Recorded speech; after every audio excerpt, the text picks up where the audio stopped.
Going on, guys? Welcome back to the channel.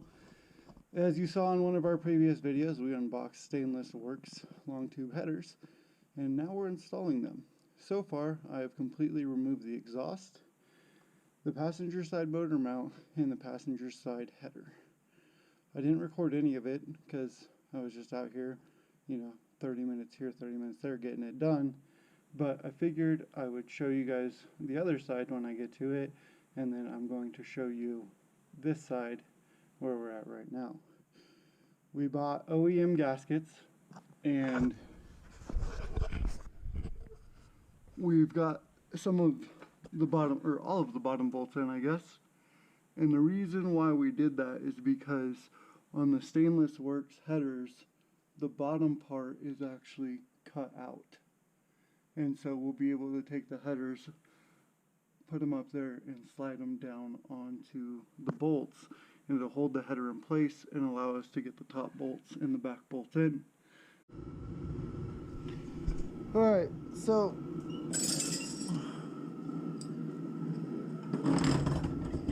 first things first, there's a bolt here and a bolt here on the opposite side. We're going to take those out, and then there's two studs here. We have to remove those so that we can remove this heat shielding and then fully remove the motor. Actually, I'm wondering if we can't just remove the motor mount from there without unbolting it. So I think at first we're going to try and remove these 4 bolts here, and then remove the 2 bolts and see if we can't get the whole motor mount out. Alright guys, it's getting late. We've moved to the front of the car. We've got that off. We got that off, and then we undid the fuse box so we can possibly get it out of the way in case we got to get our hands down in there. Sorry about the heater. You can see I have that one bolt right there. It's holding up the gasket, and then I'm going to slide the header in on top of that. The GoPro died. It's been a few days, and I'm just updating you on my phone real quick. So let me slide that and see if I can get it in place.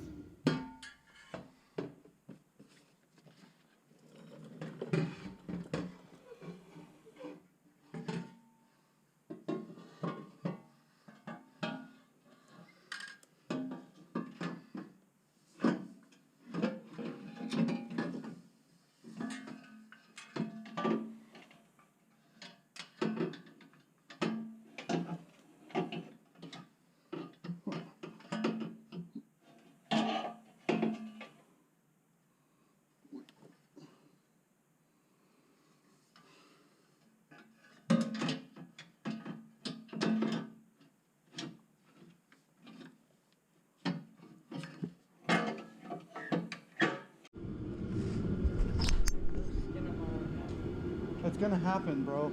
I got big fat arms. Like, put your arm up next to mine without the sweater. You want? Oh my god. Hold on. Let's do that on camera. Holy shit. Like, your arm is like way smaller than my arm. You need more room. I can get you more room. I just gotta jack the engine up. There, try now. Alright guys, Wyatt's over here. He's got smaller hands and arms than I do. Heaters are going, but he's helping me out with getting the bolts I can't reach. So, that being said, let's see what's going on.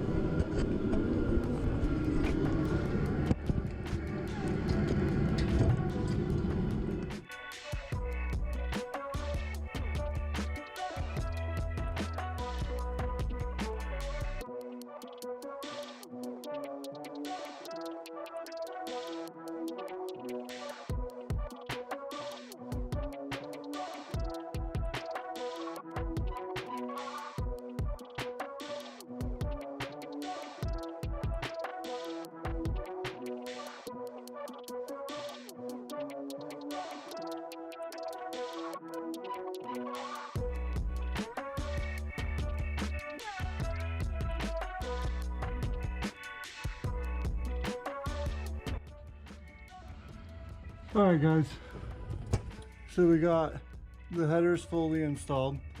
I don't know if you can see all the way up in there, the light's not very good. You can see up in there. Everything's bolted down. The O2 sensors go here, and those are the only ones that are reading off the car. The other O2 sensors back here are the ones that go to my dual lambda gauge that allow me to monitor the air-fuel ratio. Overall, I would say this is the most difficult install that I've ever done. But it's definitely nice to try new things and learn some new stuff. In the next video, we're going to be removing this rear differential and putting in the one that's sitting at the back of the car. This is a open differential, 3.06 gearing is what's on the build sheet, and you can find that out by the My Mopar app if you guys haven't checked that out. It's very interesting. As long as you have your VIN, which you should because it's on your car, you can get the window sticker and the build sheet.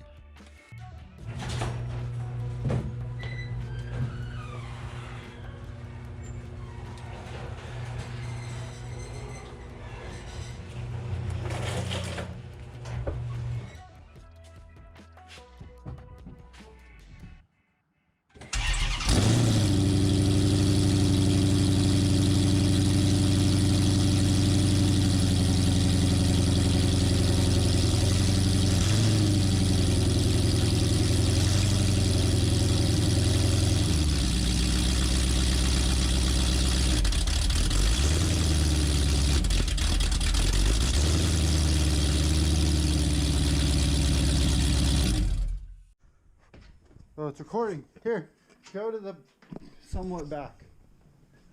All right, let's see if we start.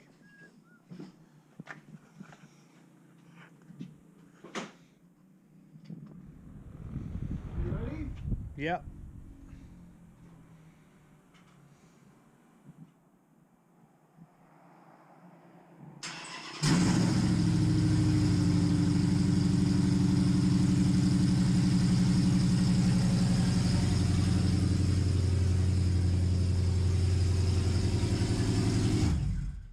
Oh, Amanda's gonna be pissed. I just woke up the baby. We are all done with the headers as you saw. I just want to say thanks for watching the video. And we got another part in the mail today, which you can't see. But London's here with me.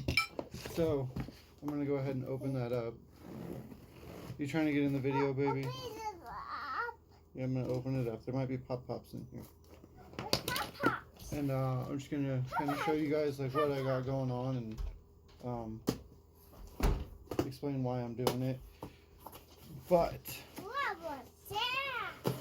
no, it's not pop-pops. It's just big pops. So actually, I don't know exactly what I'm gonna do, but we got this. I don't know if you can tell what it says.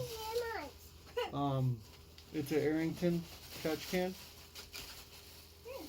And so flow, so this must be in and this is out. Here, come on, London. This way. How big? Come on, London, come on. It's kind of weird. Definitely interesting. So we're going to put this in sequence with our JLT catch can so that if the JLT does get full or there's a little bit of extra blow by from the JLT catch can, it'll be caught in this Arrington. Or I actually might put this first because it does have the filter on the top of it, and then it's better catch can. And then we'll feed it to the JLT. Anything excess wise will go into that and then to the manifold.